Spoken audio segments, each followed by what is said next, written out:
Hello students, how are you? Welcome to the grade user. जी हाँ बच्चों, आप सभी का मैं ग्रेड यूजर पर बहुत बहुत स्वागत करता हूँ। तो बच्चों, आज का जो लेक्चर है वो मैथमेटिक्स पर बेस्ड होगा और मैथमेटिक्स में मैं कोई बहुत हायर लेवल का कॉन्सेप्ट आज नहीं उठा रहा हूँ, बहुत बेसिक लेवल और फाउंडेशन लेवल से स्टार्ट कर रहा हूँ।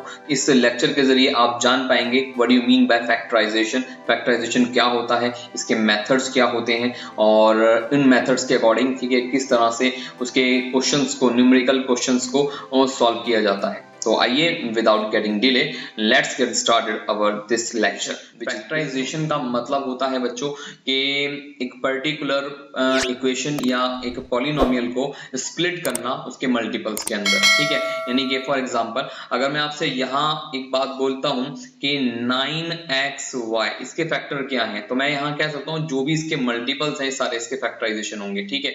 मतलब यहाँ पे 9 हो गया, x हो गया, y हो गया, ये सारे इसके मल्टीपल्स हैं, ठीक। इनको अलग अलग स्प्लिट करना, तोड़ना, ठीक है, वो उसका फैक्टराइजेशन कहलाता है। तो कहने का मतलब ये कि जो मल्टीपल्स होते हैं उस पर्टिकुलर आइडेंटिटी के या पर्टिकुलर पॉलिनोमियल या इक्वेशन के, ठीक है, जो भी आपको दी हुई होती है वो मे बी के कोई अलजेब्राइक वेरिएबल्स हो सकते हैं, मे बी के वो कुछ आपके नंबर्स हो सकते हैं। अलजेब्राइक वेरिएबल्स यानी कि हो सकता है कि वो a से a b c या कुछ x y z की फॉर्म में हो, जो अलजेब्राइक वेरिएबल्स होते हैं हमारे पास, ठीक है। या कुछ हमारे पास कांस्टेंट वैल्यूज भी हो सकती है, यानी कि कुछ न्यूमेरिकल वैल्यूज 9 5 -1 एटसेट्रा, कुछ भी नंबर्स, ठीक है। तो इस तरह से अगर हम एक पर्टिकुलर पॉलिनोमियल को, एक पर्टिकुलर आइडेंटिटी को या इक्वेशन को अगर हम उसका फैक्टराइज करना चाहते हैं, उसको फैक्टराइज यानी कि तोड़ना चाहते हैं, स्प्लिट करना चाहते हैं, तो उसके जितने भी मल्टीपल्स निकलेंगे उन्हें हम फैक्टराइजेशन बोलेंगे। तो आई होप कि आपको फैक्टराइजेशन समझ में आया होगा। कितने तरीके होते हैं फैक्टराइजेशन करने के? जी हाँ, दूसरा मेन क्वेश्चन है हमारा कि फैक्टराइजेशन क्या होता है, वो तो हमारा फर्स्ट क्वेश्चन था। उसके बाद मेन प्रायर क्वेश्चन हमारा वो है what are those methods to factorize, ठीक है। फैक्टराइज करने के वो कौन से मेथड्स हैं? तो आइए, यहाँ पे 4 मेथड मैंने यहाँ पे यूजुअली दिए हुए हैं और इन चारों मेथड, ये चारों मेथड जो है मैंने यहाँ पर मेंशन किए हुए हैं, आप देख पा रहे होंगे लाइक दिस। यहाँ पर ये चारों मेथड बहुत क्रूशियल हैं, इन्हीं मेथड्स के अकॉर्डिंग, ठीक है, हम फैक्टराइजेशन करना सीखेंगे। पहला इसके अंदर आपको दिख रहा होगा कि bye taking out the common factors, यानी कि कॉमन फैक्टर्स लेकर किस तरह से फैक्टराइजेशन होता है। जैसा कि मैंने कहा, कॉमन फैक्टर यानी कि जो मल्टीपल्स होते हैं उनमें कुछ वैल्यूज होती है। देखिए, मैंने आपको यहाँ पे जो फैक्टराइजेशन के बारे में बताया कि what do you mean by factorization, तो मल्टीपल में जैसे 9xy मैंने यहाँ पे लिखा था, तो 9xy की जगह मे बी के कुछ वैल्यू इस तरह से दिखे आपको, ठीक है। तो ये इसके फैक्टराइजेशन, तो यहाँ पे अगर हम इसका फैक्टराइजेशन अगर हमें इसका करना है 3x + 6xy का, तो 3x + 6xy में से क्या कॉमन दिख रहा है आपको? 3 कॉमन दिख रहा है, ठीक है ना, x कॉमन दिख रहा है, जो दोनों में आ रहा है। तो पता लगा यहाँ से तो 3x पूरा हमने कॉमन बाहर ले लिया, तो अंदर बचा 1 और प्लस 2y, ठीक है। तो इस तरह से भी ठीक है ना, हम फैक्टराइजेशन करते हैं नॉर्मली। तो इससे फैक्टराइजेशन कहा जाता है, यानी कि 3x और 1 + 2y मल्टीपल हो गए दोनों। तो पता लगा अगर हम 3x + 6xy का फैक्टराइजेशन निकाल रहे हैं स्टूडेंट्स, तो यहाँ इसके जो मल्टीपल्स आए वो कितने आए? 3 आया, ठीक है ना। यहाँ पे अगर आप ध्यान से देख पा रहे हो तो यहाँ पे हमें 3 मिल रहा है, x मिल रहा है और 1 + 2y मिल रहा है। तो तीनों मल्टीपल्स हैं और तीनों इसके फैक्टराइजेशन है, ठीक है। तो मैं यहाँ पे 4 मेथड बताने जा रहा हूँ आगे। यहाँ पे चारों मेथड्स आपने बुक्स में भी पढ़े होंगे और यूजुअली यही तरीके होते भी हैं फैक्टराइजेशन के, ठीक है, मेनली। तो यहाँ जो मैं फैक्टराइजेशन बता रहा हूँ, फैक्टराइजेशन देखिए ऐसा नहीं है कि हम फैक्टराइजेशन सिर्फ लीनियर पॉलिनोमियल के ही लिए निकालते हैं। जैसे लीनियर पॉलिनोमियल जहां पर डिग्री 1 होती है, लीनियर पॉलिनोमियल कौन सा होते हैं? वो जहां पर डिग्री 1 हो, यानी कि highest power of a variable, ठीक है, जहां पर डिग्री 1 आती है, ठीक, वहां पे लीनियर पॉलिनोमियल होता है। ऐसे ही आपका क्वाड्रेटिक पॉलिनोमियल, ये 9th स्टैंडर्ड के सेकंड चैप्टर पॉलिनोमियल से रिलेटेड मैं आपको कॉन्सेप्ट बता रहा हूँ। जिसने 9th स्टैंडर्ड की मैथमेटिक्स पढ़ी है या पढ़ रहा है, तो वो बहुत अच्छे से इससे वाकिफ होगा, ठीक है, कि लीनियर पॉलिनोमियल क्या होते हैं, क्वाड्रेटिक पॉलिनोमियल क्या होते हैं। ऐसे ही यहाँ पे डिग्री जो होती है 2 होती है और उसके बाद क्यूबिक पॉलिनोमियल आता है। क्यूबिक पॉलिनोमियल्स क्या होते हैं? क्यूबिक पॉलिनोमियल वो होते हैं जहां पर डिग्री 3 होती है, ठीक है। डिग्री 3 यानी कि highest power of a variable वहां 3 हो, यानी कि 3 से ज्यादा ना हो, ठीक है। तो उसे हम जो है क्यूबिक पॉलिनोमियल बोलते हैं। तो यहाँ मैं फैक्टराइजेशन किसकी बात कर रहा हूँ? मैं क्या तीनों की बात कर रहा हूँ यहाँ पर? जी हाँ, तीनों में फैक्टराइजेशन हो सकता है, लीनियर का भी होता है। जैसे मैंने आपको ये बताया 3x + 6x, ये लीनियर पॉलिनोमियल, यहाँ पे highest power of a variable 1 ही है, ठीक है ना। हालांकि यहाँ पे दो वेरिएबल है x और y, अगर आप यहाँ देख पा रहे हो तो यहाँ इस वाले पूरे पॉलिनोमियल के अंदर, ठीक है, यहाँ पूरे अलजेब्रिक एक्सप्रेशन के अंदर आपको डिग्री 1 ही मिलेगी। x की भी 1 है, यहाँ पर देखिए x की पावर भी 1 है और y की पावर भी 1 ही है। यहाँ पर हाईएस्ट पावर ऑफ वेरिएबल 1 ही है यहाँ, तो लीनियर पॉलिनोमियल। इसी तरह से क्वाड्रेटिक पॉलिनोमियल, क्वाड्रेटिक पॉलिनोमियल जो होते हैं स्टूडेंट्स वो ax square plus bx plus c की फॉर्म में होते हैं नॉर्मली, ठीक है, जहां पर कभी भी a 0 के बराबर नहीं होता। ये बात ध्यान रखिएगा। a यानी कि a what do mean by a कुछ रियल नंबर है, a b c real numbers है हमारे पास यहाँ पर, ठीक है ना। a b c तीनों अलग अलग रियल नंबर्स हैं, वो यहाँ पर आ सकते हैं। x स्क्वायर के साथ अगर मल्टीप्लाई है तो वो a है, x के साथ अगर मल्टीपल है तो वो b है, यानी कि कोई दूसरा ये रियल नंबर है, और c एक कांस्टेंट वैल्यू जो बिल्कुल वेरिएबल से फ्री होती है, ठीक है। तो आई होप कि आप यहाँ समझे होंगे कि क्वाड्रेटिक पॉलिनोमियल क्या होता है। तो quadratic polynomial ax² + bx + c की फॉर्म में जो मिलेंगे, ठीक है, उनका भी फैक्टराइजेशन। तो लीनियर पॉलिनोमियल में जैसे मैंने आपको यहाँ पर इसका फैक्टराइजेशन करके दिखलाया लाइक दिस, ये इसका फैक्टराइजेशन है, ऐसे ही मैं आपको क्वाड्रेटिक पॉलिनोमियल का भी करके दिखलाऊंगा। ऐसे ही मैं कुछ क्यूबिक पॉलिनोमियल्स का भी फैक्टराइजेशन लूंगा, ठीक है। तो मैंने ओवरऑल सारा कुछ फैक्टराइजेशन बच्चों यहाँ पर कवर अप करा है। तो अपने यानी कि इसी लेक्चर के अंदर आगे आप इन तीनों के ऊपर बेस्ड फैक्टराइजेशन देख पाएंगे यहाँ पे। तो चलिए आगे चलते हैं दूसरे मेथड की तरफ। तो कॉमन फैक्टर्स, जिस तरह से मैंने आपको यहाँ समझाया कि आप यहाँ कॉमन फैक्टर्स लेके भी इजीली फैक्टराइजेशन कर सकते हैं। और सेकंड है bye splitting the middle term, बहुत इंपॉर्टेंट और बहुत ही मैं समझता हूँ फेमस फैक्टराइजेशन है ये, ठीक है। और बहुत आगे आने मानी आगे फर्दर क्लासेस में भी आपको काफी बेनिफिशियल रहता है, आगे भी इसका यूज होता ही रहता है। यानी 12th क्लास तक आप इसका यूज करेंगे, जब तक आप मैथमेटिक्स पढ़ेंगे तब तक आप इसका यूज करते चले जाएंगे। तो वो इसलिए एक इंपॉर्टेंट मेथड भी है फैक्टराइजेशन का, कि मिडिल टर्म को किस तरह से स्प्लिट करके हम फैक्टराइजेशन कर सकते हैं। तीसरा कुछ आइडेंटिटीज का यूज करके है, कि आइडेंटिटीज यानी कि a + b का होल स्क्वायर हो गया, a - b का होल स्क्वायर हो गया, या फिर a² - b² का की आइडेंटिटी हो गई। और भी बहुत सारे आइडेंटिटीज हैं, यानी कि a + b का होल क्यूब कह लीजिए, a - b के होल क्यूब की आइडेंटिटी आप यूज कर सकते हैं, या a³ + b³ या a³ - b³ वाली आइडेंटिटी भी यहाँ यूज होती है। तो कहने का पर्पस ये है बच्चों कि हम यहाँ कुछ आइडेंटिटीज, कुछ गिवन फॉर्मूलाज के जरिए हम फैक्टराइजेशन करते हैं, ठीक है ना, वो भी यहाँ पर यूजफुल होता है। तो third one is this method, and fourth one is by using the factor theorem. एक फैक्टर थ्योरम भी है जो 9th स्टैंडर्ड में दी गई है, चैप्टर 2 पॉलिनोमियल के अंदर ही।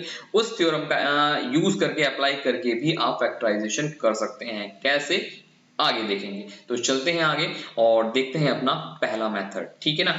तो मैं आपको पहले ही क्लियर कर चुका हूं बच्चों, यहाँ मैं जो सबसे मेन जो आज कॉन्सेप्ट मैं आज जो आपको फैक्टराइजेशन लेने वाला हूं वो लीनियर पॉलिनोमियल्स पर बेस्ड होगा, क्वाड्रेटिक पर बेस्ड होगा, या फिर ज्यादा से ज्यादा क्यूबिक पर बेस्ड होगा, ठीक है। इससे ऊपर हम नहीं लेंगे अभी, हालांकि उनके भी फैक्टराइजेशन होते हैं, बट हम फिलहाल इससे ऊपर नहीं लेंगे। मैं यहाँ पर फैक्टराइजेशन इन्हीं के कवर अप कर रहा हूँ मोस्टली। तो मैं सबसे ज्यादा क्वाड्रेटिक पॉलिनोमियल यहाँ कवर अप करूंगा, ये बात ध्यान रखिएगा, ठीक है। क्वाड्रेटिक पॉलिनोमियल्स में किस तरह से फैक्टराइजेशन होता है, अगर वो आपको आ गया तो आप क्यूबिक का तो बहुत आसानी से निकाल सकते हैं। और देखिए लीनियर में तो कुछ होता ही नहीं है। लीनियर में आपको थोड़ा सा इंट्रोडक्शन देता चलूं, जो लीनियर पॉलिनोमियल होते हैं स्टूडेंट्स, वो ax + b की फॉर्म में होते हैं, और मुझे नहीं लगता कि इसका फैक्टराइजेशन करना कोई बहुत ज्यादा मुश्किल होता है, ठीक है ना। यहाँ पे अगर आप ax + b को 0 के इक्वल पुट कर दें तो यहाँ इसका जो फैक्टर है वो -b/a निकल कर आ जाता है। मतलब ये कि अगर आप x की वैल्यू -b/a पुट कर दें इसके अंदर, यानी कि ये x की वैल्यू अगर आप इसमें पुट कर दें तो ये ऑटोमेटिकली पूरा, यानी कि दोनों जो इक्वेशन है वो प्रूव हो जाती है यहाँ पर, ठीक है। तो x की वैल्यू -b/a, तो लीनियर पॉलिनोमियल के लिए हम यूज करते हैं यहाँ पर लीनियर इक्वेशन अगर हमें दी हुई हो तो। बट फिलहाल ये इजी होता है, तो इसलिए मैंने आपसे कहा कि मैं लीनियर पॉलिनोमियल के केसेस कम लूंगा, क्वेश्चंस कम लूंगा, ठीक है ना। और सबसे इंपॉर्टेंट जो है वो क्वाड्रेटिक पॉलिनोमियल है, इसके फैक्टराइजेशन करना बहुत बच्चों को इसमें प्रॉब्लम होती है, तो मैं उसके ऊपर ही सबसे मेन बात करूंगा आज, ठीक है ना। तो आइए स्टार्ट करते हैं फैक्टराइजेशन के कुछ क्वेश्चंस और उनके मेथड्स देखते हैं। तो यहाँ मैंने सबसे पहला मेथड लिया हुआ bye taking out the common factors, ठीक है। ये किस तरह से आप फैक्टराइजेशन करते हैं, bye taking out the common factors. कुछ एग्जांपल्स मैंने यहाँ पे लिए हैं, वन बाय वन इनको सॉल्व करते हैं और देखते हैं कि इनको किस तरह से सॉल्व किया जाता है। तो यहाँ अगर आप देख पा रहे हो तो यहाँ जो है स्टूडेंट्स कुछ मैंने क्वेश्चन दिए हुए हैं, जिनमें फर्स्ट पार्ट के अंदर आपको क्वेश्चन दिख रहा होगा कि 4a² प्लस 8b²c, ठीक है। ये हमारे पास क्वेश्चन है यूजुअली, और इस क्वेश्चन को अगर हम सॉल्व करने चले तो यहाँ पे हम क्या कर सकते हैं, आप मुझे बताइए। 4a² और 8b²c, इनमें से आपको इन दोनों में से ये दो अलग अलग टर्म्स हैं, ठीक है।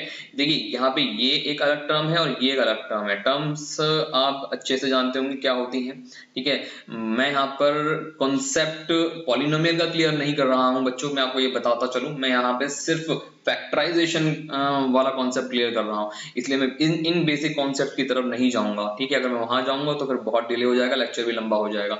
तो फिलहाल के लिए मैं थोड़ी छोटी छोटी बातें बीच बीच में आपको बताता हुआ चलूंगा, बट ध्यान से सुनिएगा मेरी बात कि मैं आपको क्या बता रहा हूँ। तो ये दो टर्म्स है हमारे पास, ठीक है। टर्म्स क्या होती हैं, जब दो अलजेब्राइक वैल्यूज या एक्सप्रेशंस प्लस या माइनस में होते हैं तो उन्हें हम टर्म्स कह सकते हैं यहाँ पर, ठीक है। मोनोमियल्स होती हैं जहाँ पे सिंगल टर्म हो, बाइनोमियल जहाँ पे दो टर्म हो, ट्राइनोमियल जहाँ पे तीन टर्म हो, ठीक है ना। और पॉलिनोमियल में तो सारे आ ही गए, ठीक है। और इसी तरह से यहाँ पे दो टर्म दी हुई हैं, दोनों टर्म्स में अगर आप देखें तो क्या कॉमन है, यहाँ पे ध्यान से देखिएगा। एक तो देखिए दोनों में ही 4 कॉमन आ रहा है, ठीक है ना, 4a² प्लस 8b²।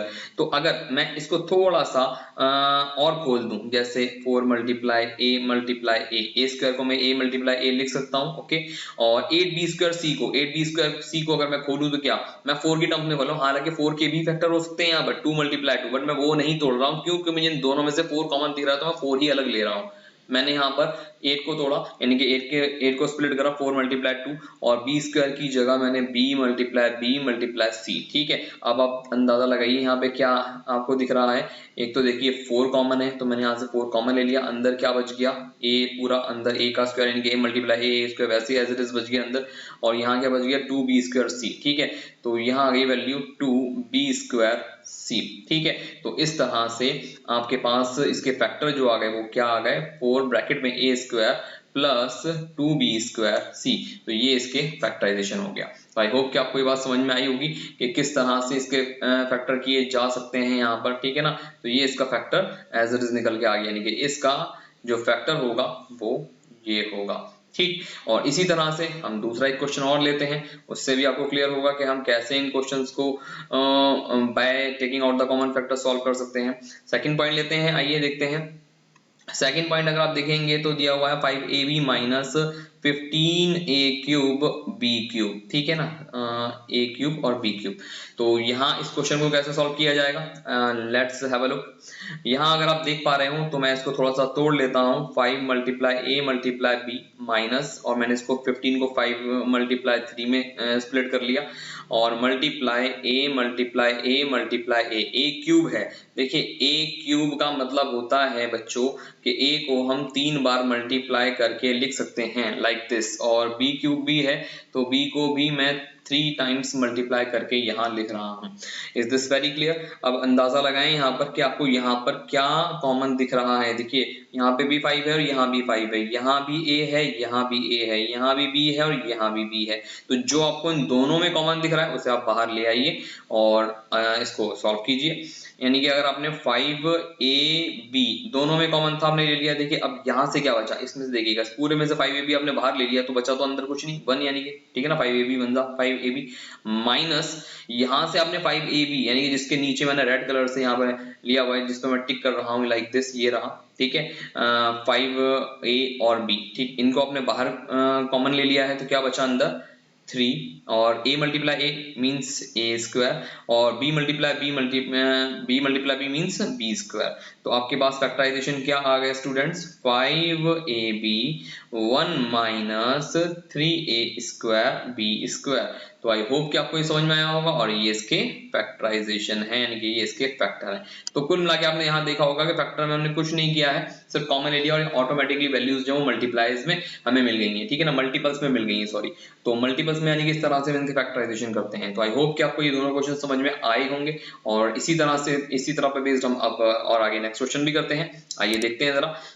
आइए थर्ड पॉइंट देखते हैं अपना। इसी का थर्ड अगर हम क्वेश्चन देखें, थर्ड क्वेश्चन क्या कहता है, 3a माइनस 1 का whole square minus 6a plus 2। और यहाँ अगर आप देख पा रहे हो तो question as it is, but थोड़ा सा पहले वाले जो हमने दोनों क्वेश्चंस किए हैं, यानी कि इन दोनों क्वेश्चन से थोड़ा सा डिफरेंट है। कैसे होगा आइए देखते हैं। सबसे पहले 3a माइनस 1 का होल स्क्वायर है, तो क्या मैं इसको 3a minus 1 multiply 3a minus 1 लिख सकता हूँ? बिल्कुल सर, मैं लिख सकता हूँ। क्यों? क्योंकि ए स्क्वायर को मैं a मल्टीप्लाई a लिख देता हूँ, ठीक है ना, बिल्कुल सेम एज इट इज। और यहाँ मैं 6a प्लस 2 में से, ठीक है, अगर मैं 6a प्लस 2 में से माइनस 2 कॉमन ले लूं, अगर इन दोनों में से मैं माइनस 2 कॉमन ले लूं, तो क्या बच रहा है स्टूडेंट्स? 3a माइनस 1, ठीक बचा है नहीं बचा? देखिए माइनस 2 की अगेन इस माइनस 2 की मल्टीप्लाई अंदर करके देखिए, तो माइनस 2 की मल्टीप्लाई अगर आप 3a से करेंगे तो माइनस 6a आ जाएगा, और इस माइनस 2 की मल्टीप्लाई माइनस 1 से करेंगे यहाँ पर आप, ठीक है, तो ये प्लस 2 हो जाएगा, ठीक है ना, आगे ना वही। तो हमने यहाँ माइनस 2 कॉमन ले लिया है। तो अब देख पा रहे होंगे आप, ठीक है, कि यहाँ पे क्या क्या कॉमन दिख रहा है आपको? 3a माइनस 1 और 3a माइनस 1 दोनों में ही कॉमन है या नहीं? तो इसीलिए हम क्या करेंगे, यहाँ पर 3a माइनस 1 को बाहर कॉमन लेंगे, ठीक है। अंदर क्या बचेगा? अंदर बचेगा 3a माइनस 1, एक तो ये बचा, और माइनस 2, ठीक, ये हमारे पास बच गया। लेकिन अभी आंसर नहीं आया, थोड़ा वेट कीजिए। 3a माइनस 1 इसको और सिंप्लीफाई कीजिए, और अगर हम इसे और सिंप्लीफाई करें तो इट लुक्स लाइक दिस, ठीक। और इसी तरह से अगर आप 3a माइनस 1 ब्रैकेट में अलग रखते हैं, और यहाँ 3a माइनस 1 माइनस 2 कितना हो जाएगा? अगर हम इन दोनों को सॉल्व करें तो माइनस 1 माइनस 2, यानी कि minus minus plus, it means के 2 और 1 3, तो ये हो जाएगा 3a माइनस 3, ठीक है। तो इस तरह से मुझे यहाँ से भी अगेन 3 कॉमन दिख रहा है, तो फिलहाल मैं ये करता हूँ 3a माइनस 1, और यहाँ से मैं 3 कॉमन ले रहा हूँ, तो a माइनस 1। तो हमारे जो फैक्टर आ गए स्टूडेंट्स, वो कुछ यूं आ गए, 3a माइनस 1 और ब्रैकेट में a माइनस 1। तो आई होप कि आपको ये समझ में आया होगा कि इसके फैक्टराइजेशन किस तरह से आए। यहाँ पर तो ये इसके फैक्टराइजेशन होगा, आपने देखे, यानी कि हमें कुछ क्वेश्चन इस तरह का था, बट इसके फैक्टराइजेशन कैसे आए हैं, ठीक। तो हमें यहाँ पे जो फैक्टराइजेशन मिले हैं वो मल्टीपल्स में मिले हैं, ठीक है, तो इसे ही हम फैक्टराइजेशन कहते हैं नॉर्मली। तो हमारा तीसरा क्वेश्चन था। आई होप कि आपको ये समझ में आया होगा। एक और क्वेश्चन की तरफ चलते हैं अपने, फोर्थ क्वेश्चन की तरफ। इस टाइप के भी कुछ कॉमन फैक्टर्स पर बेस्ड क्वेश्चन होते हैं, वो किस तरह से सॉल्व आउट होते हैं आइए वो भी देखें। तो ये है बच्चों हमारा फोर्थ क्वेश्चन, दिस वन। और फोर्थ क्वेश्चन के अंदर अगर आप देखें तो यहाँ पे कुछ आपको दिख रहा है, यानी कि a स्क्वायर प्लस 6b और 3a प्लस 2ab, ठीक है। हम यहाँ एक काम करते हैं कि हम इसको पहले रीअरेंज करते हैं, इनका ऑर्डर हम थोड़ा सा आगे पीछे कर सकते हैं, ये हमारे हाथ में प्लस में है वैल्यूज, तो हम आराम से कर सकते हैं। तो हम यहाँ पर a स्क्वायर प्लस 3a को अलग लिख लेते हैं, और 6b प्लस 2ab को हम अलग लिख लेते हैं। ऐसा आप कर सकते हैं, ठीक है ना। और नहीं करना है तो आप ऐसे भी कर सकते हैं, बट इनमें से देखिए, अगर आप इन दोनों में से देखें तो यहाँ आपको कुछ भी कॉमन आता हुआ नहीं दिख रहा है। हाँ, यहाँ से a जरूर कॉमन आ रहा है, ठीक है ना, तो हमने इसलिए करा। अब हमने इसको रीअरेंज इसलिए करा कि अब यहाँ देखें, अगर आप यहाँ देखेंगे तो अब a स्क्वायर प्लस 3a में से और 6b प्लस 2ab में से कॉमन आ सकता है इजीली, ठीक है। तो आइए देखते हैं क्या कॉमन आ रहा है। यहाँ से देखेंगे तो एक हमें कॉमन मिला, तो अंदर क्या बच गया? a प्लस 3, ठीक है, और प्लस यहाँ से क्या कॉमन आ रहा है? 2 और b, ठीक है। 6b में 2 3 6, 6 के अंदर 2 होता है ना, यानी कि हम 6 को मल्टीप्लाई कर सकते हैं। या चलिए मैं आपको थोड़ा सा समझाने के लिए इसको और स्प्लिट कर लेता हूँ, आप इसे इजीली समझ जाएंगे लाइक दिस, ठीक है। और 6b को आप तोड़ सकते हैं थोड़ा सा, 3 2 6 मल्टीप्लाई b और plus 2a multiply b like this, ठीक है। तो अगर आप यहाँ आप देखेंगे तो देखिए यहाँ पर आप देख पा रहे होंगे कि a और a कॉमन आ रहा है, ठीक है। और यहाँ से अगर आप देख पाए तो यहाँ इन दोनों में से क्या कॉमन आ रहा है, देखिए हमने यहाँ इन दोनों में से तो a कॉमन लिया और इन दोनों में से हमें क्या कॉमन लेना है वो देखना है हमें। तो यहाँ 2 है और यहाँ b है, देखिए यहाँ भी b है और यहाँ भी b है और यहाँ भी 2 है, यहाँ भी 2 है, ठीक है। तो हम यहाँ इसलिए हमने 2b कॉमन लिया है यहाँ पर। तो आई होप क्या समझ गए होंगे किस तरह से हमने यहाँ कॉमन लिया है। तो यहाँ अगर आप दोनों में से 2b कॉमन ले रहे हैं स्टूडेंट्स, ठीक है, तो अंदर क्या बचेगा, अंदर बचेगा यहाँ पर 3, ठीक, प्लस और 2 भी लेने के बाद अंदर यहाँ पे क्या बचेगा a, तो 3 प्लस a, जिसे आप a प्लस 3 भी लिख सकते हैं। तो a प्लस 3 तो यहाँ था ही और प्लस 2b, इससे आप a प्लस 3 इंटरचेंज कर सकते हैं, ठीक है ना। माइनस होगा तो माइनस वाली कंडीशन में ऐसा नहीं करना बिल्कुल भी, ये बात ध्यान रखिएगा। माइनस वाली वैल्यूज को हम अपनी तरफ से आगे पीछे नहीं ले सकते। हाँ, हालांकि माइनस दोनों तरफ ही तो हम कर सकते हैं, बट माइनस के साइन भी हमें फिर चेंज करने पड़ेंगे उसी अकॉर्डिंग, ठीक है। तो फिलहाल ये बात ध्यान रखिएगा। अगेन आप यहाँ पे देख पा रहे होंगे कि यहाँ से कॉमन आ रहा है क्या, a प्लस 3 दोनों में से कॉमन आ रहा है a प्लस 3, तो ले लीजिए a plus 3 common.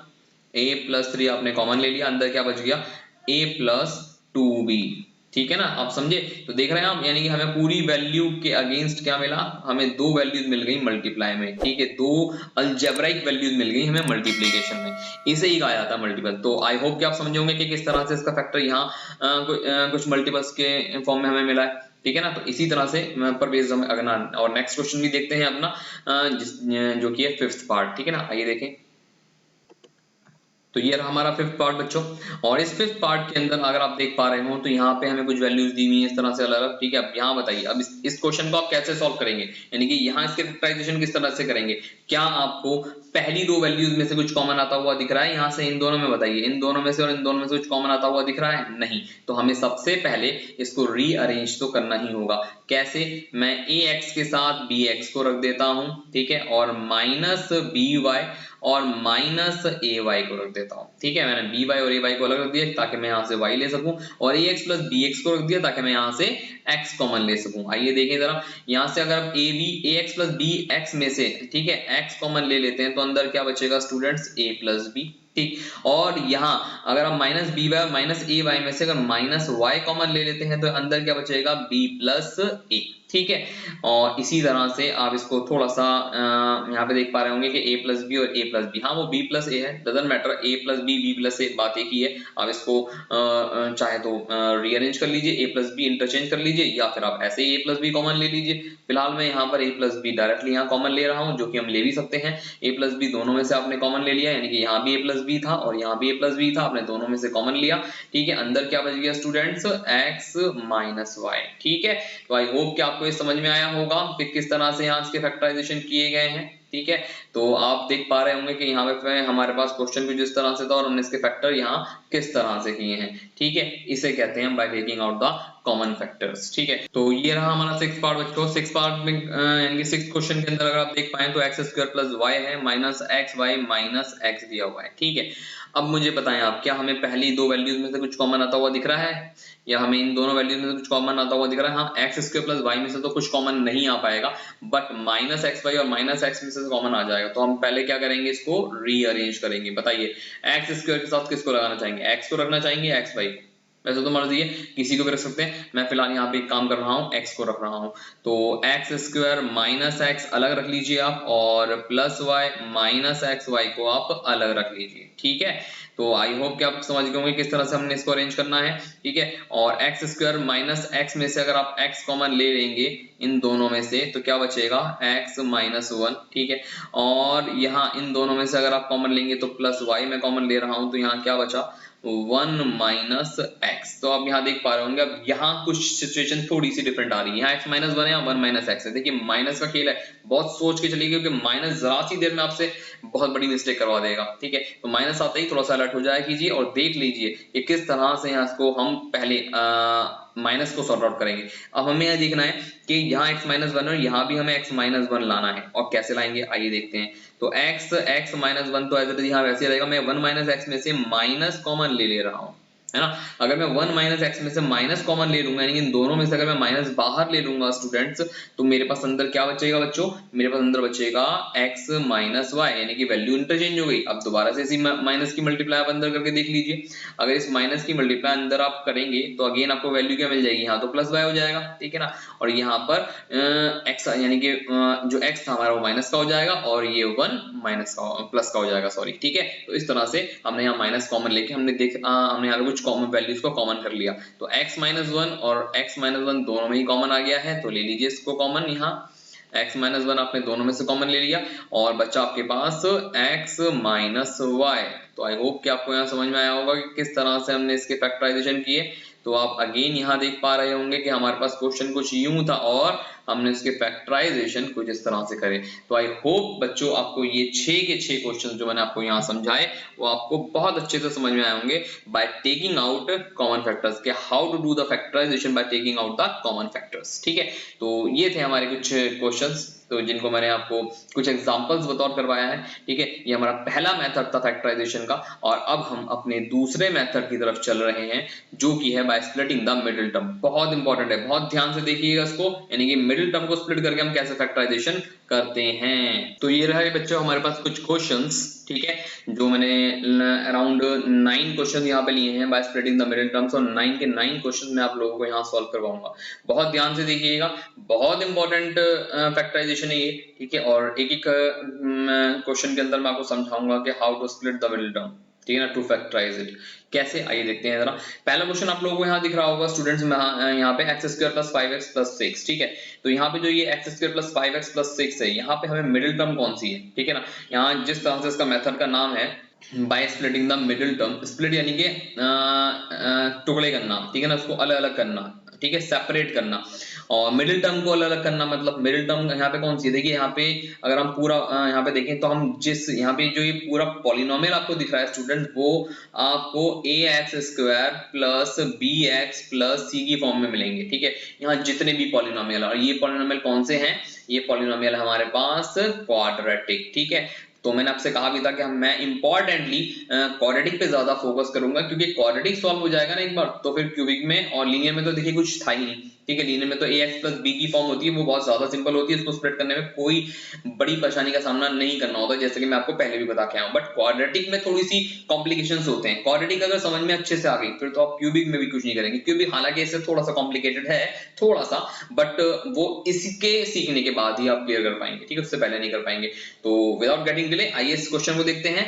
X square plus 5x plus 6। अब मुझे आप बताएं इस 5x को दो अलग अलग ऐसे नंबर्स में स्प्लिट करना है स्टूडेंट्स हमें, ताकि, ठीक है, इसको दो अलग अलग ऐसे नंबर्स में हमें स्प्लिट करना है ताकि हमें, अब जरा समझिएगा, ताकि मल्टीप्लाई करके तो मुझे 6 मिले और प्लस और माइनस करके, प्लस या माइनस करके मुझे 5 मिले। ऐसे दो नंबर, यानी कि मुझे ऐसे दो नंबर चाहिए, a मल्टीप्लाई b, ठीक है, जिससे मुझे क्या मिले, यहाँ पे 6 मिल जाए।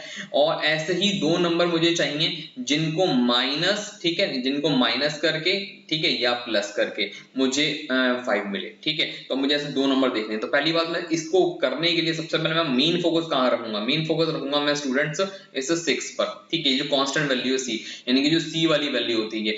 अगर a मौजूद होता, यानी कि एक्स स्क्वायर के साथ कोई कोएफिशिएंट मौजूद होता, ठीक है ना, फॉर एग्जांपल जैसे आप यहाँ देख पा रहे होंगे कि 2x स्क्वायर है, तो यहाँ 2 अवेलेबल है, तो इस 2 की मल्टीप्लाई मैं पहले क्या करता स्टूडेंट्स, मैं इस 2 की मल्टीप्लाई बच्चों पहले 20 से करता, ठीक है, 40 आया था, फिर मैं उस 40 के फैक्टर करता यहाँ पर। बट क्योंकि यहाँ पे कोई वैल्यू है नहीं, मैं कुछ नहीं तो 1 ही होता, तो 1 की मल्टीप्लाई अगर आप 6 से करो तो 6 ही आएगा। और 6 के फैक्टर सिर्फ दो ही होते हैं, 2 3 जा 6, इसके अलावा और कोई नहीं होता। या 6 1 जा 6 भी हो सकता है, हालांकि अगर आप चाहें तो इसकी जगह ये भी ले सकते हैं 1 6 जा 6, बट 6 1 जा 6 से लेके मुझे नहीं लग रहा है कि इसका आंसर आ रहा है। क्यों? क्योंकि 6 1 जा अगर आप 6 लेंगे, देखिए इस तरह समझिएगा, अगर आप 6 1 जा 6 लेंगे तो 6 1 जा 6 से मल्टीप्लाई करके तो 6 आ रहा है, ठीक है, मल्टीप्लाई करके तो आपको 6 मिलेगा, लेकिन क्या 5 भी मिल पाएगा, ठीक है ना, वो देखने वाली बात है यहाँ पर, वो हमें नहीं मिल पाएगा, ठीक है ना। हालांकि 6 में से 5 आ रहा है, बट यहाँ माइनस नहीं है, इन दोनों पे अगर आप देखें तो प्लस का साइन है, और 3 + 2 5 होता है, ठीक है ना। यहाँ पर अगर आप 6 में से 5 माइनस करेंगे तो आपको 6 या x पे, मैं आपको देखिए, मैं आपको एग्जांपल लेके समझाता हूँ।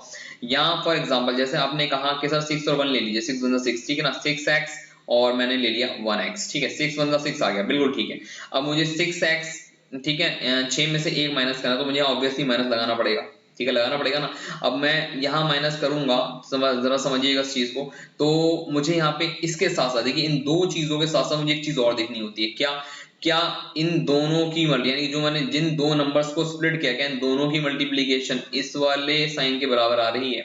यहाँ पे प्लस माइनस, क्या यहाँ माइनस आ रहा है? नहीं आ रहा है, यहाँ प्लस आ रहा है बच्चों, ठीक है। तो इसलिए यहाँ हमने जो इसे 6x और 1x लिया है, ये टोटली रॉन्ग हो जाएगा, गलत हो जाएगा, इसे हमें यहाँ इस तरह से नहीं लेना है। इसके अलग अगर मैं इसको काट दूं, ठीक है ना, इसके उलट अगर मैं इन दोनों को स्प्लिट करूं लाइक दिस, देखिएगा, सॉरी,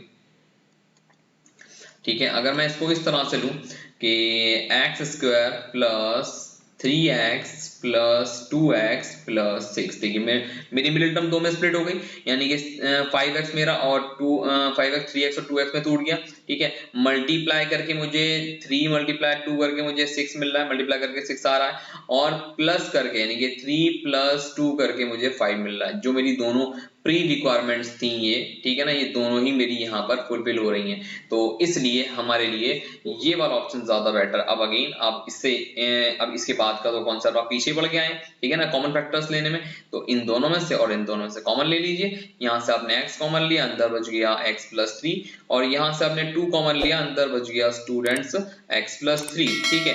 तो x प्लस 3 अगेन आपने कॉमन ले लिया, और x प्लस 2 आपके पास अगेन कॉमन आ गया। मैं यहाँ पर बच्चों एकेडमिक लेवल पे पढ़ा रहा हूँ, उन बच्चों को पढ़ा रहा हूँ, यहाँ पर मैं उन बच्चों के लिए ये लेक्चर मैंने बनाया है जिनको मिडिल टर्म बिल्कुल बेसिकली नहीं आता। मैं यहाँ पे कोई हिडन ट्रायल या हार्ड एंड फास्ट टूल नहीं बता रहा हूँ आप लोगों को, ठीक है ना। पहले आप बेसिक कॉन्सेप्ट सीखिए और उसके बाद आप शॉर्ट ट्रिक से मिडिल टर्म को स्प्लिट करना या फिर दूसरा फैक्टराइजेशन सीखिएगा। तो आपको बेसिक कॉन्सेप्ट क्लियर होना चाहिए, उसके बाद आप कोई सा भी मेथड अप्लाई कीजिए, ठीक है ना। तो हायर लेवल पे तो हो सकता है कि इसके और भी बहुत सारे तरीके शॉर्ट ट्रिक्स होती हैं, बट मैं उसकी बात अभी यहाँ नहीं करूंगा, क्योंकि अभी मैं आपका फाउंडेशन लेवल यहाँ स्ट्रॉन्ग कर रहा हूँ। ओके, तो इस तरह से अगर आप देख पाए तो यहाँ पे हमारे क्या फैक्टर निकल कर आए, x प्लस 3, ठीक है ना, और x प्लस 2। तो आई होप कि आपको यहाँ पे मिडिल टर्म को स्प्लिट करके जो है ना फैक्टराइजेशन समझ में आया होगा। बस सिर्फ यहाँ साइंस का कॉन्सेप्ट, मतलब साइन का कॉन्सेप्ट है, वो ध्यान देने वाली बात है कि हमारे पास देखिए यहाँ प्लस प्लस प्लस हो रहा है, ऐसे हमें यहाँ इन दोनों साइंस को देखना होता है, यानी कि हमें इन दोनों साइंस को ये देखना होता है कि इन दोनों की मल्टीप्लीकेशन क्या अगले वाले जो साइन यानी कि जो कांस्टेंट के ऊपर साइन है, ठीक है, जो 6 के ऊपर साइन है, क्या उसके बराबर आ रही है या नहीं। यानी कि प्लस प्लस प्लस, अगर दोनों पे माइनस आता तो माइनस माइनस प्लस के बराबर आ रहा है या नहीं, या प्लस माइनस माइनस, ठीक है ना। इस तरह से हमें इस तरह से देखना होता है नॉर्मली। तो ये हमारा थर्ड प्री रिक्वायरमेंट है इन दोनों के साथ साथ, ठीक है। हमें सबसे पहले मल्टीप्लीकेशन करके देखना होता है कि मल्टीप्लाई करके क्या वैल्यू आ रही है, प्लस माइनस करके क्या वैल्यू आ रही है, और फिर साइंस देखने होते हैं इन दोनों के, ठीक है। ये तीन चीजें अगर आप चेक करके फैक्टराइजेशन करेंगे तो आपको बहुत इजीली ये पॉइंट क्लियर हो जाएगा। तो आई होप कि आपको ये बात समझ में आई होगी। इसी पर बेस्ड हम एक अगला क्वेश्चन भी देखते हैं ताकि वो हमें क्लियर हो कि हमें इस क्वेश्चन को कैसे करना है, ठीक है। इसका सेकंड पार्ट भी देखते हैं और सॉल्व करते हैं उसको। सेकंड क्वेश्चन है बच्चों हमारे पास X square minus 8x minus 105, ठीक है, 105। अब बताइए मुझे इसमें इसके फैक्टर किस तरह से करें। 105 है तो मैं एक काम करता हूँ, प्राइम फैक्टराइजेशन मेथड से फर्स्ट ऑफ ऑल मैं इसके पहले फैक्टर करता हूँ।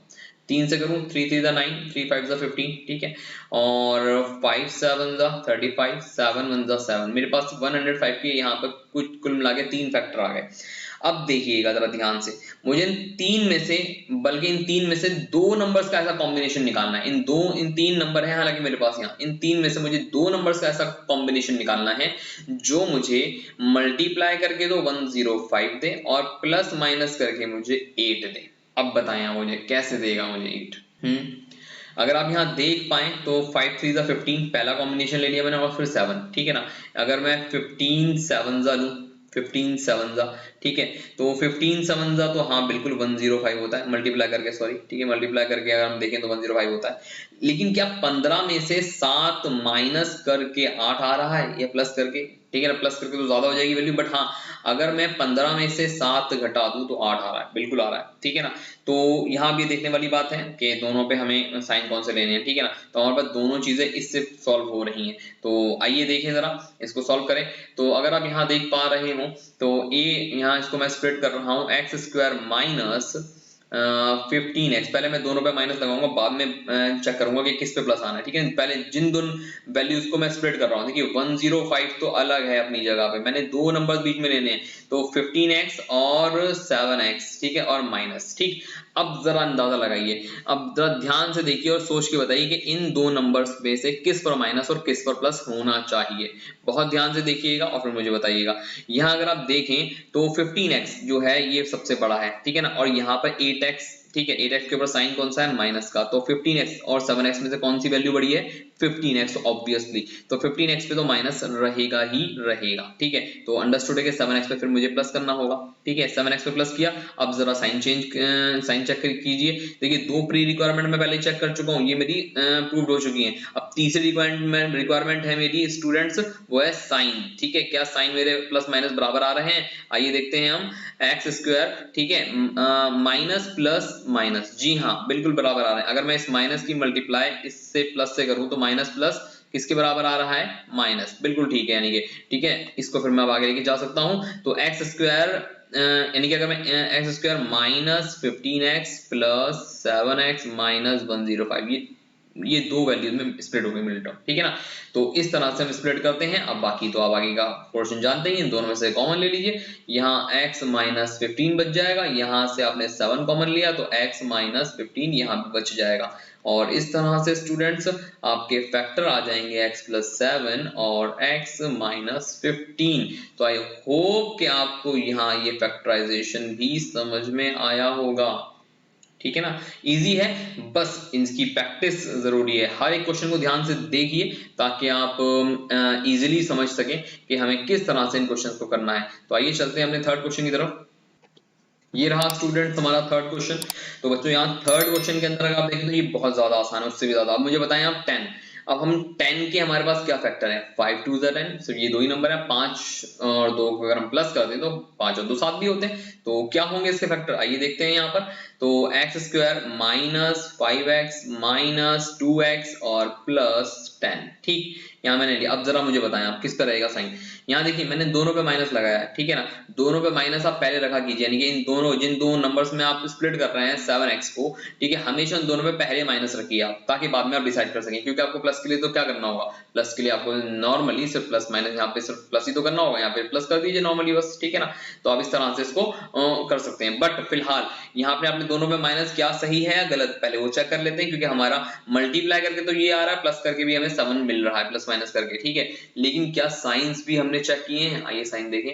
तो माइनस की मल्टीप्लाई अगर मैं माइनस से करूं तो क्या माइनस माइनस प्लस आ रहा है, जी हाँ प्लस आ रहा है। तो इस मीन्स कि हमारा हमने जो स्प्लिट किया है, स्प्लिटिंग की है, वो बिल्कुल ठीक किया। आइए बाकी इन दोनों में से और इन दोनों में से कॉमन ले लेते हैं। इसके बाद तो आप जानते ही हैं बहुत अच्छे से कि कैसे इसको सॉल्व किया जाता है।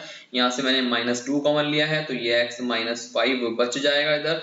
तो x माइनस 2 और x माइनस 5 इसके फैक्टर आ गए स्टूडेंट्स। तो आप समझे, कुछ बहुत इजी क्वेश्चन मैंने लिया है, पर यहाँ पे तीनों पार्ट बहुत इजी लिए ताकि आप अच्छे से समझ सकें इसको।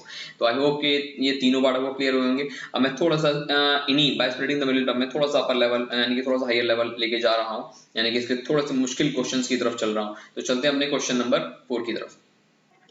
तो बच्चों यहाँ फोर्थ क्वेश्चन में अगर आप देखें तो हमें यहाँ पर a यानी कि हमारा जो क्वाड्रेटिक इक्वेशन थी वो कुछ इस तरह से थी, आपको याद होगा ax square plus bx plus थी। तो अब यहाँ पर हमें a भी दिया हुआ है, b भी दिया हुआ है और c भी दिया हुआ है। तो हम एज यूजुअल फैक्टराइजेशन के लिए क्या करेंगे, इस 2 की मल्टीप्लाई इस 20 से करेंगे। तो कितना आ गया फैक्टराइजेशन, अंदाजा लगाइए इसका। तो कितना आया बच्चों 40, 2 की मल्टीप्लाई अगर हम 20 से करेंगे तो हमें कितना मिलेगा 40। और 40 के फैक्टराइजेशन हमें कुछ इस तरह से करने हैं कि हमें इस 40 के फैक्टराइजेशन इस तरह से करने हैं कि हमें मल्टीप्लाई करके तो 40 मिले और प्लस माइनस करके हमें 13x मिले। तो बताइए किस तरह से होगा, क्या 40 के कुछ फैक्टराइजेशन हो सकते हैं? आइए कुछ प्राइम फैक्टराइजेशन से इसको सॉल्व करते हैं। तो प्राइम फैक्टराइजेशन अगर आप लेंगे तो कुछ यूं ही आएगा, ठीक है ना, ये लाइक दिस, ठीक। तो अगर आप यहाँ देखें 8 5 जा 40 और 8 और 5 13 भी होते हैं, तो काफी कुछ समझ में आया होगा आपके। तो देखिए जरा ध्यान से, मैं यहाँ पे 13x को स्प्लिट कर रहा हूँ दो में, तो 8x प्लस 5x प्लस 20। अब आप कहोगे सर आपने तो डायरेक्टली यहाँ पे प्लस ले लिया, यानी कि 13 को आपने स्प्लिट तो किया ही किया, बट आपने इससे पहले बताया था हमें कि आप यहाँ दोनों पे इन दोनों के जो साइन है वो आप माइनस ही रखिए। बट बेटा मुझे यहाँ माइनस लगाने की जरूरत नहीं थी, पूरा अगर आप पूरा क्वाड्रेटिक पॉलिनोमियल देखें तो इन सब में कहीं माइनस नहीं है, प्लस ही है, तो अंडरस्टूड है। और मेरी वैल्यूज भी 8 और 5 को प्लस करके ही आ रही है, तो माइनस तो लगाने का सवाल ही पैदा नहीं होता, इसलिए मैंने प्लस लगा दिया डायरेक्ट, ठीक है ना। तो 8 और 5 13, 8 5 40, बहुत ईजी था, ठीक है ना। इसी तरीके से अब इसके बाद आप यहाँ से कॉमन ले लीजिए, 2x कॉमन आता हुआ दिख रहा है पहले दो टर्म्स में से, और अगला और नेक्स्ट टू टर्म्स में से जो 5 कॉमन आता हुआ दिख रहा है, तो ले लीजिए इसको कॉमन। यहाँ से x लेंगे तो यहाँ 4 हो जाएगा, यहाँ से आप प्लस 5 कॉमन ले रहे हैं तो x प्लस 4 बच जाएगा। इसी तरह से x प्लस 4 आपका एक फैक्टर आ गया, और दूसरा आ गया बच्चों 2x प्लस 5। तो आई होप कि आपको यहाँ इसका फैक्टराइजेशन समझ में आया होगा, किस तरह से इन दो में स्प्लिट कर दिया गया इसको, ठीक है। तो ये दो मल्टीपल्स आ गए इस पूरे क्वाड्रेटिक पॉलिनोमियल के फैक्टराइजेशन। तो आई होप कि आपको ये बहुत अच्छे से क्लियर हुआ होगा। आइए अपने चलते हैं नेक्स्ट पार्ट, फिफ्थ क्वेश्चन की तरफ। ये रहा बच्चों हमारा फिफ्थ पार्ट, और इसी में अगर आप देखेंगे तो यहाँ में अगेन की वैल्यू दी हुई है, तो 3 की मल्टीप्लाई 5 से कीजिए, यहाँ 3 5 जा 15, यहाँ फैक्टर करके आ गया। अच्छा 3 और 5 की मल्टीप्लाई करके 15 आ रहा है, 15 के यही दो फैक्टर भी होते हैं, या तो 15 1 15, जो मुझे लग नहीं रहा, क्योंकि 15 में से 1 आप लेस करेंगे तो 14 आता है, यहाँ पर 8 दिया हुआ है वो तो होगा नहीं, या 15 में 1 प्लस करेंगे 16 आएगा, तो वहां यहाँ पर 16 भी है नहीं, तो 15 1 15 तो चलेगा नहीं। हाँ 3 5 15 चल जाएगा, क्योंकि 5 में से 3 जाएंगे तो 2 वो भी नहीं आ रहा, लेकिन हाँ 3 और 5 को प्लस करने पे हमें यहाँ पे दो वैल्यूज मिल रही है, तो पता लगा मल्टीप्लाई करके तो 15 आ रहा है, और अगर हम 5 प्लस 3 ले लें तो यहाँ हमें 8 भी मिल रहा है, तो हमारी दो चीजें पूरी हो रही है। बट साइन हमें दोबारा देखना है, तीसरी कंडीशन है हमारी बच्चों साइन, और वो साइन को हमें देखना बहुत इंपॉर्टेंट है। बट आइए पहले इसके फैक्टर करते हैं, स्प्लिट करते हैं इसको, तो 3x स्क्वायर माइनस, अब मैं देखिए दोनों पे माइनस लूंगा, क्यों, क्योंकि यहाँ पे माइनस है इसलिए मैं दोनों पे पहले माइनस रख रहा हूं, ओके। तो 5 3 15 ले रहा हूं मैं यहाँ पर, ठीक है। अब मुझे अब बताएं, क्या देखिए मल्टीप्लाई करके 15 आ रहा है, जी हाँ मल्टीप्लाई करके तो 15 आ रहा है, प्लस माइनस करके 8 आ रहा है, बिल्कुल आ रहा है, क्या साइन माइनस माइनस प्लस आ रहा है, ठीक है ना। तो इट मीन साइन भी हमारे दोनों पे, ठीक है, दोनों पे माइनस रहेंगे, हम किसी एक पे भी, इन दोनों में से किसी एक पे भी प्लस या माइनस अलग अलग चेंज नहीं कर सकते, ठीक है। दोनों पे माइनस रखना जरूरी इसलिए है क्योंकि माइनस और माइनस प्लस होता है, 5 और 3 8 तभी तो होंगे जब दोनों पे माइनस होगा, और अगर आप एक पे प्लस लगा देंगे फिर तो हमें माइनस करना पड़ेगा, ठीक है ना, इसी वजह से। तो फिलहाल अब हम आगे चलते हैं इसको कॉमन लेने के लिए। अब यहाँ देखिए 3x स्क्वायर माइनस 5x में से कुछ कॉमन तो आ नहीं रहा, तो मैं 3x को इधर रख लेता हूँ थोड़ा सा। ये काम मैं पहले भी कर सकता था हालांकि, लेकिन समझाते हुए थोड़ा ध्यान नहीं रहा मुझे, तो इसीलिए मैंने यहाँ पे इसको इस तरह से भी लिख सकते हैं आप इसको, ठीक है। तो कुछ नहीं करा है, सिर्फ इसकी वैल्यूज इंटरचेंज करिए, वही सेम चीज है, कुछ अलग से नहीं करा, मैंने सिर्फ 3x पहले लिख दिया है, 5x को मैंने यहाँ बाद में लिखा है, ठीक है। अब इन दोनों में से और इन दोनों में से, इन दोनों टर्म्स में से कॉमन ले लीजिए, 3x यहाँ पे आपको कॉमन आता हुआ दिख रहा है, तो x माइनस 1, और यहाँ से माइनस 5 कॉमन ले लीजिए, यहाँ x माइनस 1, तो इसी तरह से x माइनस 1 और 3x माइनस 5 ये इसके फैक्टर आ गए स्टूडेंट्स, ठीक है। तो बच्चों आई होप कि आप लोगों को ये फैक्टराइजेशन भी समझ में आया होगा। चलते हैं अपने नेक्स्ट फैक्टराइजेशन यानी कि नेक्स्ट क्वेश्चन की तरफ, सिक्स्थ पार्ट की तरफ। सिक्स्थ पार्ट बच्चों, यहाँ हमें 10 की मल्टीप्लाई 7 से करनी होगी, तो कितना आएगा 70। अब 70 के क्या फैक्टर हो सकते हैं, 10 7 जा 70, बट इसके अलावा भी क्या और कुछ 70 होता है, तो हमें प्राइम फैक्टराइजेशन मेथड से ही पता लगेगा वो तो कर लेते हैं। ये फैक्टर 2 से करेंगे अगर आप तो 35 एंड 5 7 जा 35 एंड 7 1 जा 7, ये तीन फैक्टर आ रहे हैं। तो अब जरा अंदाजा लगाइए आप, 7 5 जा 35 और 2 लेते हैं, अगर आप इन दोनों का कॉम्बिनेशन लेते हैं तो ये तो नहीं बनेगा, 7 5 जा 35 और 2 काफी ज्यादा बैठ रहा है। अच्छा 5 2 जा 10 और 7, अगर आप इन दोनों का लें और 7 अलग रखें तब भी नहीं बनेगा। हाँ लेकिन अगर आप 7 और 2 का कॉम्बिनेशन लें, ठीक है, यानी 7 दूनी 14 और 5, ठीक है, 14 में से 5 गया 9 आ रहा है, 14 5 70 भी होता है। इट मींस कि अगर आप 14 5 जा देखें तो मल्टीप्लाई करके 7 आ रहा है, और 14 में से अगर आप 5 माइनस करें तो 9 आ रहा है। हमें ये तो देखना होता है, मल्टीप्लाई करके 70 आना चाहिए, यानी कि जो हमें 10 की मल्टीप्लाई 7 से करके हमें 70 मिला है, तो मल्टीप्लाई करके 70 आना चाहिए, जो कि यहाँ पर आ रहा है। और प्लस माइनस करके हमें मिडल वाली वैल्यू मिलनी चाहिए, वो हमें यहाँ 9 मिल रही है। तो आई होप कि आपको यहाँ बात क्लियर हुई होगी। आइए लिखते हैं इसको हम 10x स्क्वायर, ठीक है, माइनस 14x माइनस 5x और माइनस 7। ठीक, तो अब जरा यहाँ अंदाजा लगाएं, मुझे बताएं कि मैंने सब पे माइनस रखा, किस पे प्लस लगाऊं, किस पे माइनस लगाऊं मैं। ठीक है, माइनस 9x है, ठीक है, 9x पे माइनस है, तो इन दोनों में से बड़ा कौन सा, 14x और 5x में से 14 बड़ा है, 14 के ऊपर माइनस रहना चाहिए, ठीक है ना। और यहाँ पर प्लस आएगा, तभी तो माइनस प्लस माइनस होगा।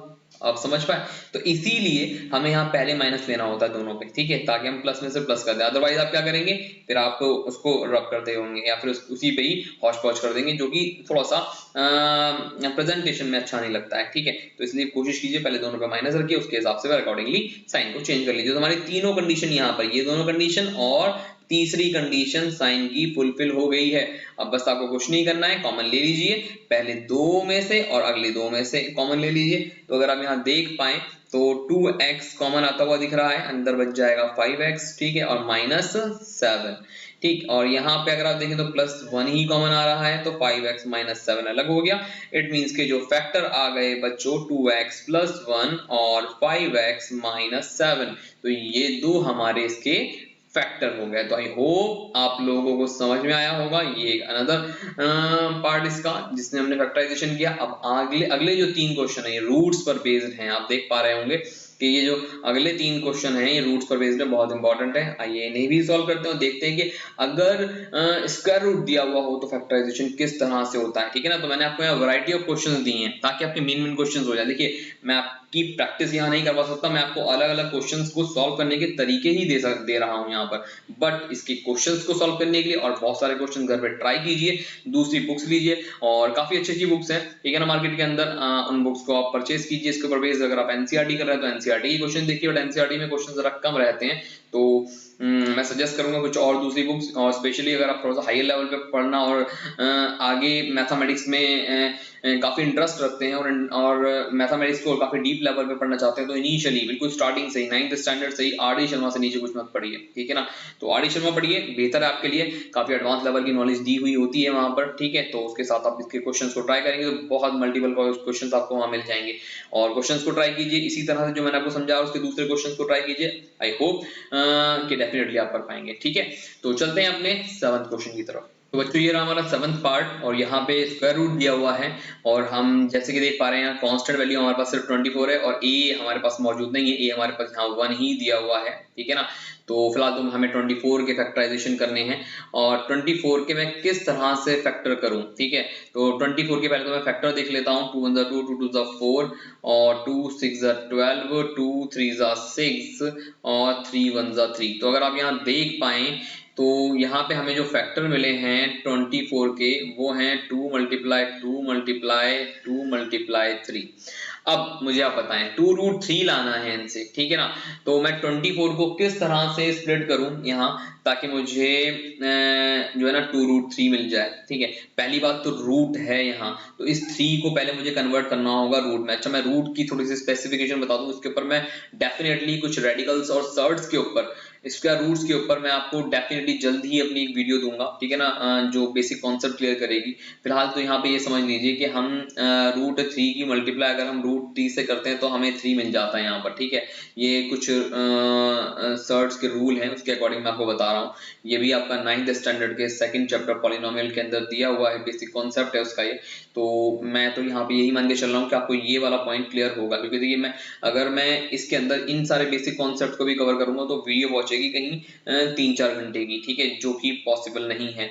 एक छोटे से फैक्टराइजेशन के अंदर हम इतनी सारी चीजें डाल देंगे तो आपके लिए भी बोरिंग हो जाएगा कॉन्सेप्ट, आप भी जो है ना एक रास्ते से फिर वो आप डाइवर्ट हो जाएंगे। तो फिलहाल अभी मैं इसको सिर्फ फैक्टराइजेशन पे ही रख रहा हूँ, और डेफिनेटली सर्ट्स और उसके ऊपर मैं आपको लेक्चर जल्दी ही दूंगा, ठीक है। बट फिलहाल के लिए आप चाहें तो अपनी नोटबुक जो अगर 9th कर रहा हो तो 9th अपने सिलेबस से देख सकता है, या फिर जो 10th या अगले लेवल के लिए इसको देख रहा है तो 9th स्टैंडर्ड का बेसिक कॉन्सेप्ट यहाँ देख सकता है वो, ठीक है।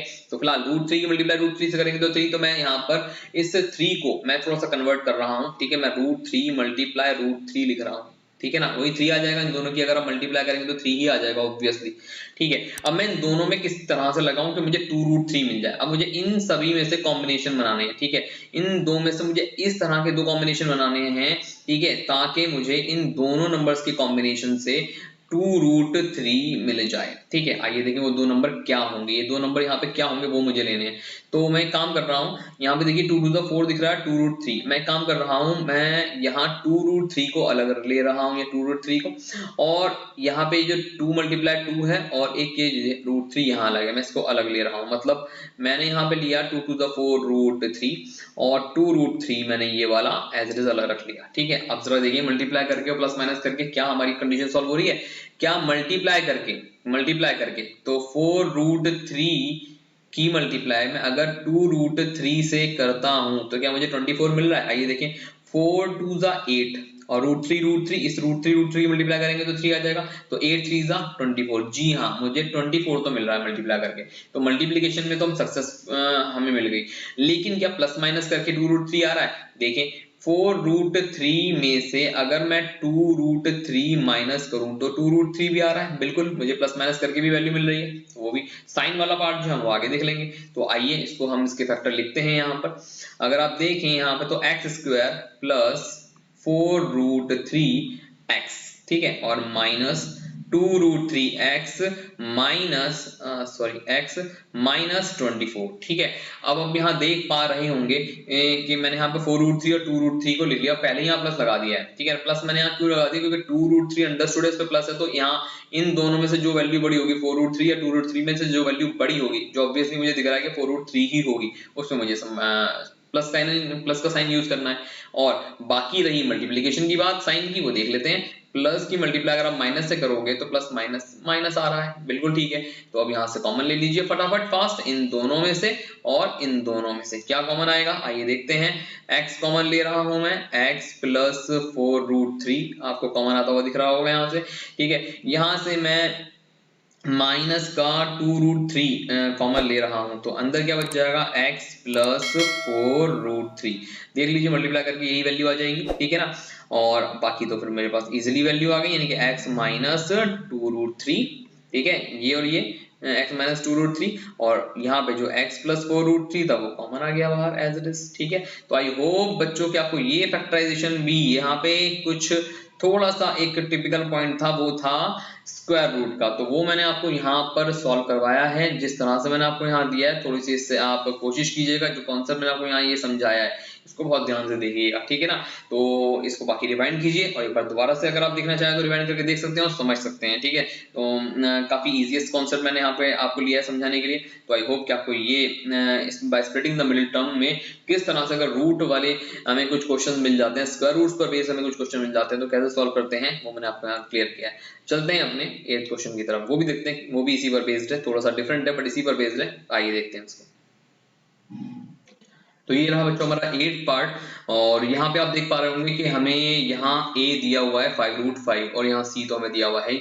हम क्या करेंगे, इस a की मल्टीप्लाई c से करेंगे और निकालेंगे अपना जिसके हमें फैक्टर करने हैं उस नंबर को, ठीक है। तो अगर आप यहाँ देख पाएं तो 5√5 की मल्टीप्लाई में अगर 8√5 से करूंगा तो क्या होगा, तो 8 5 ठीक है, क्या आ गया 40, और √5 और √5 बच्चों कितना आ गया 5, ठीक है। तो 5 4 20, इट मींस के 200 आ गई वैल्यू, आ गई नहीं आ गई। तो 200 के हमें फैक्टराइजेशन करने हैं। अब 200 के हमें ऐसे दो नंबर निकालने हैं जिसको प्लस माइनस करके हमें 30x मिले और मल्टीप्लाई करके तो हमें 200 मिल ही जाए। मतलब हमें मल्टीप्लाई करके 200 मिलना चाहिए और प्लस माइनस करके 30 मिलना चाहिए, ठीक है ना। और साइन तो हम बाद में देख ही लेंगे। हमारे तीन कंडीशंस हैं जिनको हमें चेक करना होता है यहाँ पर, वो तीनों कंडीशंस आइए देखते हैं हम। पहले या तो फैक्टर क्या होंगे, 200 के ऐसे क्या फैक्टर हो सकते हैं जो प्लस माइनस करके मैं 30 दे दे। भाई 20 10 सिंपल दिख रहा है। 200 को अगर आप तोड़ेंगे इस 200 को तो 20 मल्टीप्लाई 10, ठीक है ना, 200 आ रहा है, और 20 प्लस 10 30 भी आ रहा है। तो सिंपल है बिल्कुल ही, बहुत इजी क्वेश्चन है, लेकिन दिखने में थोड़ा सा कॉम्प्लिकेटेड सा लग रहा है। तो क्वेश्चन कई बार ऐसे होते हैं, मुश्किल लगते हैं, दिखते हैं सॉरी, बट वो होते नहीं है। तो क्वेश्चन को ट्राई कीजिए, मैथमेटिक्स कोशिश करने का नाम है। अगर आप मैथमेटिक्स में कोशिश नहीं करेंगे, वहीं रुक जाएंगे, तो you can't even solve a single question here. ठीक है, तो बच्चों मैं आपसे ये कहूंगा, मैथमेटिक्स का मतलब है ट्राई करना, कोशिश करना। अगर आप ट्राई नहीं करेंगे तो इसमें सफलता आपको बिल्कुल नहीं मिलेगी। ठीक है, तो यहाँ हमने पहले ट्राई करा और इसके बाद हमें इसके में आराम से सफलता मिल गई। इन दोनों में से कॉमन लीजिए और इन दोनों में से कॉमन ले लीजिए।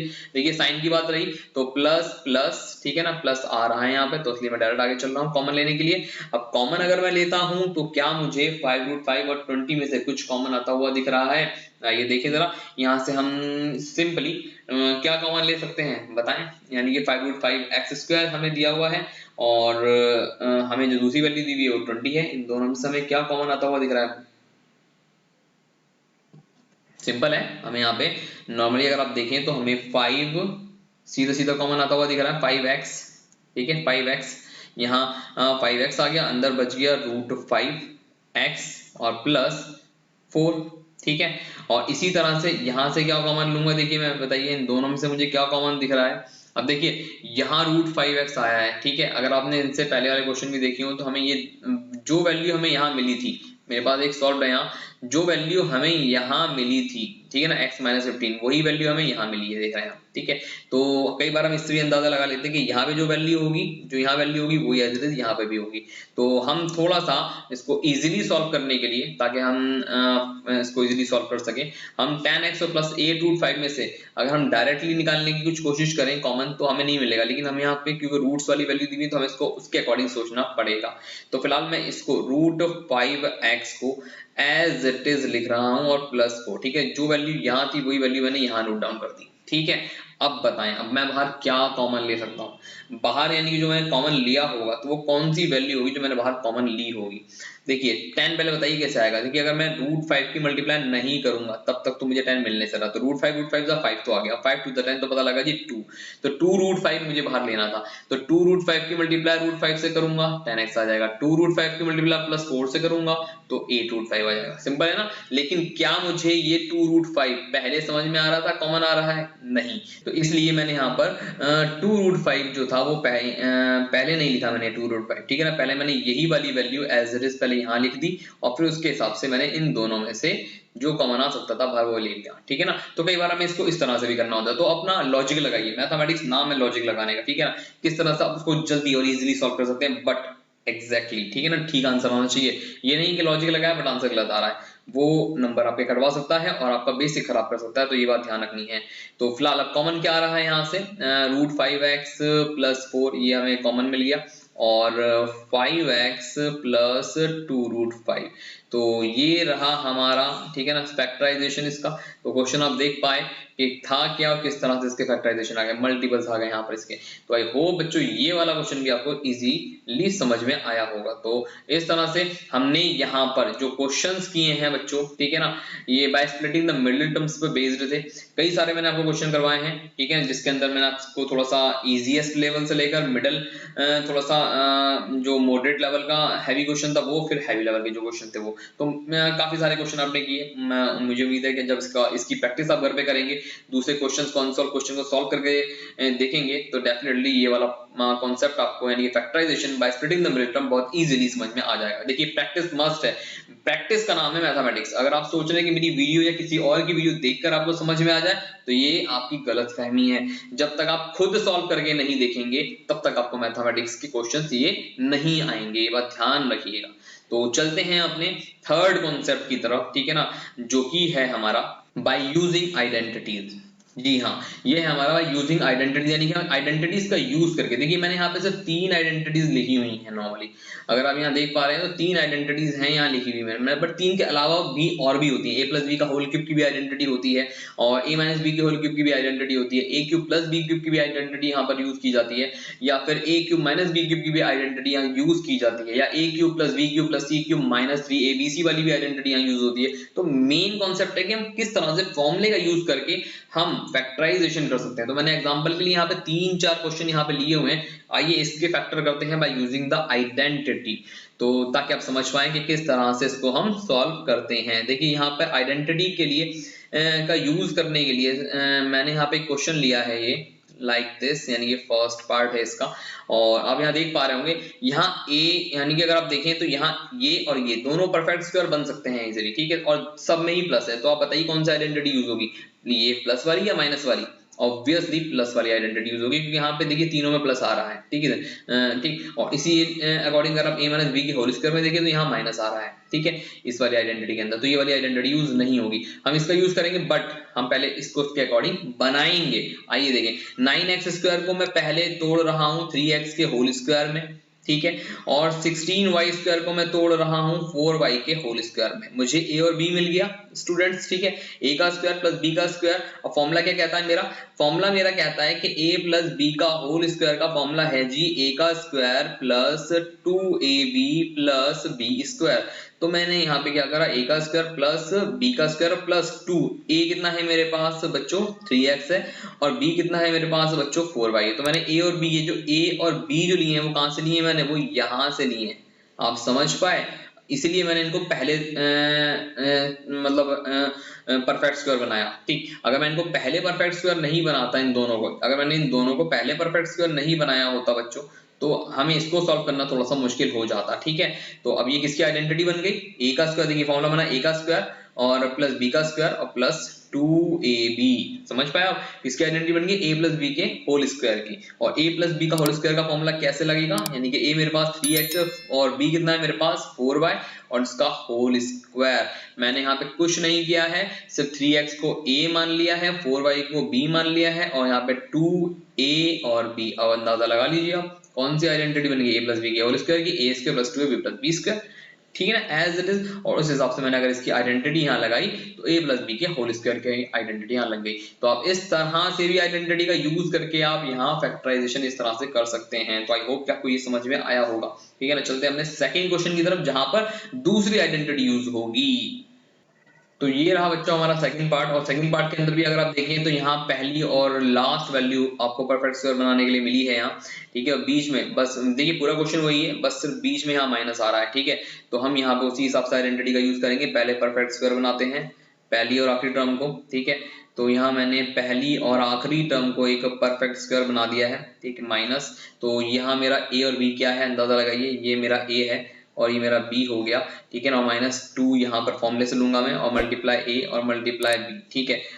इस तरह से मैं सॉल्व करूंगा तो क्या आएगा, 2 मैंने फॉर्मूले से लिया है, मल्टीप्लाई a मेरे पास 2y है और मल्टीप्लाई b मेरे पास 3z है। ओके बच्चों, तो अब यहाँ अगर आप देखें तो कौन सा फॉर्मूला बन गया, a का square plus -2ab plus b का स्क्वायर। फॉर्मूला बन गया a माइनस b का होल स्क्वायर, तो 2y माइनस 3z का होल स्क्वायर का, ठीक है ना। तो इस तरह से आप ये वाली आइडेंटिटी यहाँ यूज करके फैक्टराइजेशन भी यहाँ कर सकते हैं। तो ये था हमारा सेकंड पार्ट। और थर्ड भी मैं आपको यही सॉल्व कर रहा हूँ, देखिएगा जरा ध्यान से। यहाँ पे हम एक आइडेंटिटी यूज करेंगे, वो है a square minus B square की।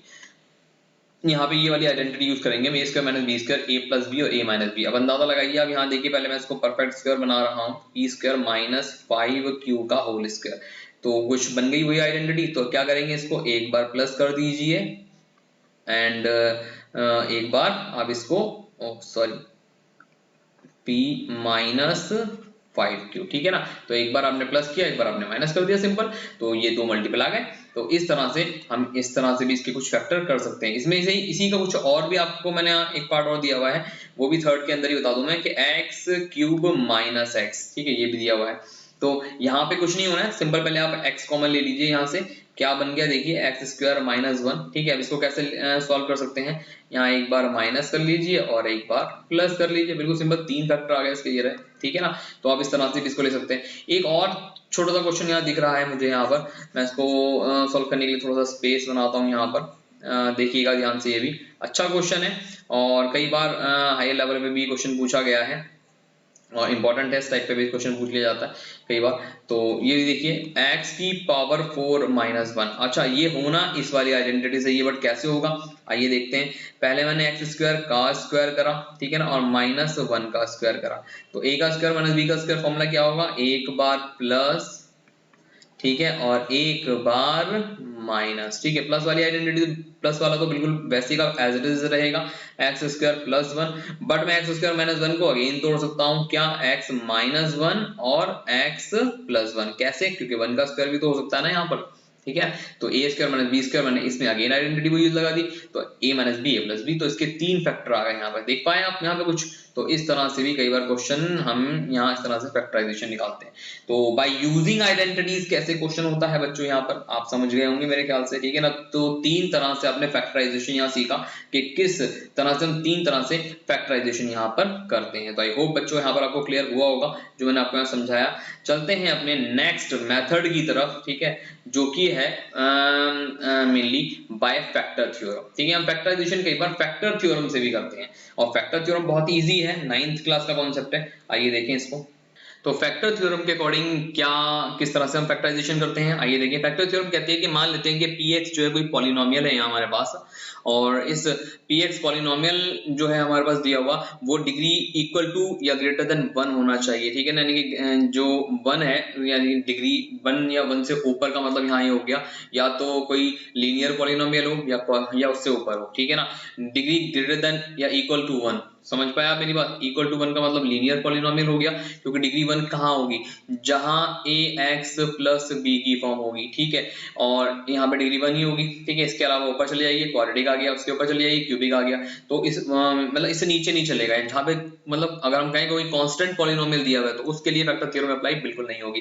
तो px पॉलिनोमियल वो होना चाहिए जहां पे डिग्री इक्वल टू और ग्रेटर देन 1 होनी चाहिए, ठीक है। और यहाँ पे a कोई रियल नंबर है नॉर्मली, ठीक है, और रियल नंबर जैसे कि आप जानते होंगे, रियल नंबर रैशनल दोनों से मिलकर बनता है रियल नंबर। तो वो अब इसमें 2 कंडीशन दी हुई हैं बच्चों यहाँ, ठीक है, कि अगर pa बराबर 0 के हो तो then x minus a is the factor of px, ठीक है।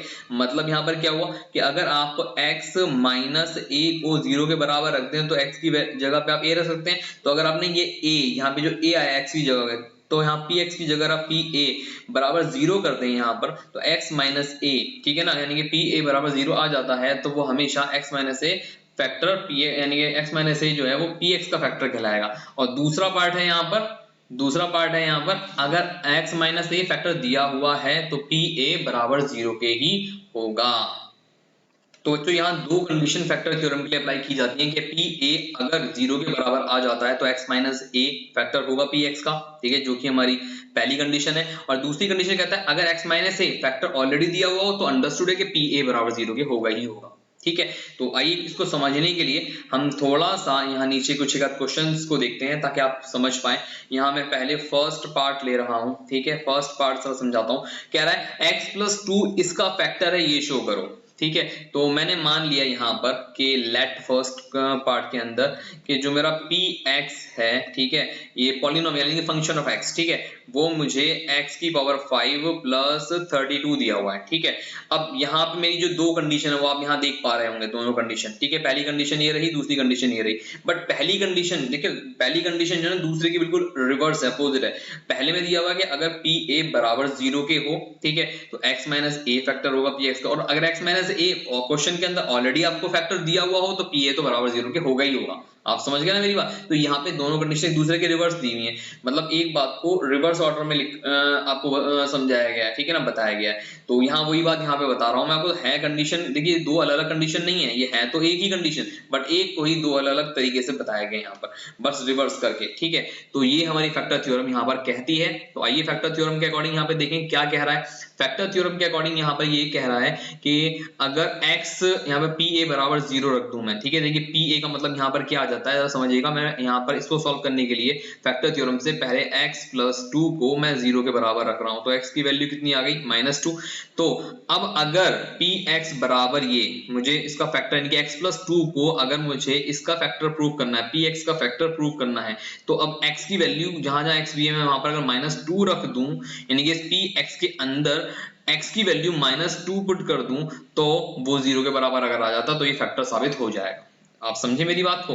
मतलब कहने का ये है कि यहाँ अगर x प्लस 2 को मुझे x की पावर 5 प्लस 32 यानी कि px का फैक्टर साबित करना है, ठीक है, x प्लस 2 को अगर मुझे px का फैक्टर साबित करना है तो मुझे यहाँ क्या करना होगा, px को 0 के बराबर साबित करना होगा। मुझे px को 0 के बराबर लेकर आना है पहले, ठीक है। तो मैं px को 0 के बराबर लाने के लिए क्या करूंगा, x की जगह पे यहाँ पर -2 रखूंगा। तो आइए रखते हैं, यानी कि px की जगह p - 2 इक्वल्स टू, मैंने x की पावर 5 की जगह -2 की पावर 5 रखा और प्लस 32, और -2 का 5 टाइम्स खोलेंगे तो -32 आ जाएगा। माइनस क्यों आया, क्योंकि देखिए यहाँ पे odd number of times power है तो माइनस में ही आएगी। तो -32 और plus 32 which will give you 0।